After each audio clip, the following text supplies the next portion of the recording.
नमस्कार दोस्तों। आज हम बात करेंगे राजनीतिक दल और दबाव से संबंधित महत्वपूर्ण कथन की, जो कि UGC net assistant professor first grade political science को लेक्चर के लिए महत्वपूर्ण क्लास होगी। तो हम आज परिभाषाओं की बात करेंगे, क्योंकि राजनीतिक दल और दबाव समूह से अधिकांशतः आपसे परिभाषाएं पूछी जाती है। तो हम सबसे पहले मुनरो की परिभाषा लेते हैं।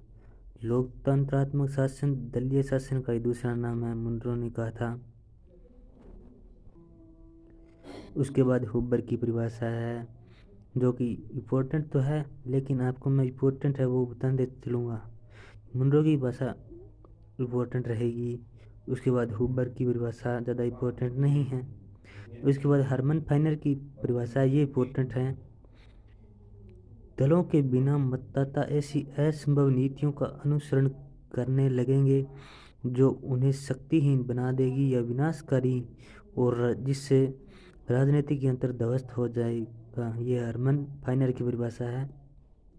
और एक बहुत ही इम्पोर्टेंट परिभाषा जो कि बार बार पूछी जाती है विभिन्न पीसीसी एग्जामों में, जो है लास्की की परिभाषा है। राजनीतिक दल देश में अधिनायकवाद से हमारी रक्षा करने का सर्वश्रेष्ठ कवच है। यानी कि जहाँ पर अधिनायकवाद या सर्वश्रेष्ठ कवच शब्द लिखा हुआ आ जाए, वहाँ पर लास्की को टिक करना है। उसके बाद एडमंडबर्ग की परिभाषा है। उसके बाद बार्कर की परिभाषा, जो बहुत ही इम्पोर्टेंट परिभाषा है। राजनीतिक दल एक ऐसे पुल का कार्य करता है जिसका एक छोर समाज को छूता है और दूसरा राज्य को। यानी कि जहाँ पर पुल लिखा हुआ आ जाए वाक्य में या पाइप लिखा हुआ आ जाए, तो बार्कर को टिक करना है, आंसर बार्कर ही देना है हमें। उसके बाद राजनीतिक दल की परिभाषा है लॉर्ड ब्राइस की। दल सामान्य देशभक्ति की जगह क्रोध और कड़वाहट को स्थान देता है। और दूसरी परिभाषा है दल के अधिक्य से भक्ति की आवश्यकता का विनाश होता है। यानी कि जहाँ पर देशभक्ति वाक्य में लिखा हुआ हो, वहाँ पर लॉर्ड ब्राइस को टिक करना है। उसके अलावा एडवर्ड वेल्ड की परिभाषा है, लिकोक की परिभाषा है, एलन बॉल की परिभाषा है। एलन बॉल की परिभाषा ये इम्पोर्टेंट परिभाषा है। यानी कि एलन बॉल ने कहा था कि राजनीतिक प्रक्रिया को जोड़ना, सरल करना और स्थिर बनाना राजनीतिक दल के संदर्भ में बात कही थी। उसके बाद माइनर विनर की परिभाषा है, डी रामबिल्ले की परिभाषा है। इसके बाद कार्ल जे फ्रेडरिक की परिभाषा है। यानी कार्ल जे फ्रेडरिक ने कहा था, क्या कूड़ा ढोने वाले और क्या राजनीति शास्त्र के गंभीर अध्येता सभी इन दबाव समूहों को घटिया या हेय दृष्टि से देखते हैं। उसके बाद कार्टर व हर्जे की परिभाषा है। उसके बाद अल्लहम की परिभाषा है। हैरी एक्स्टिन की परिभाषा इंपॉर्टेंट परिभाषा है।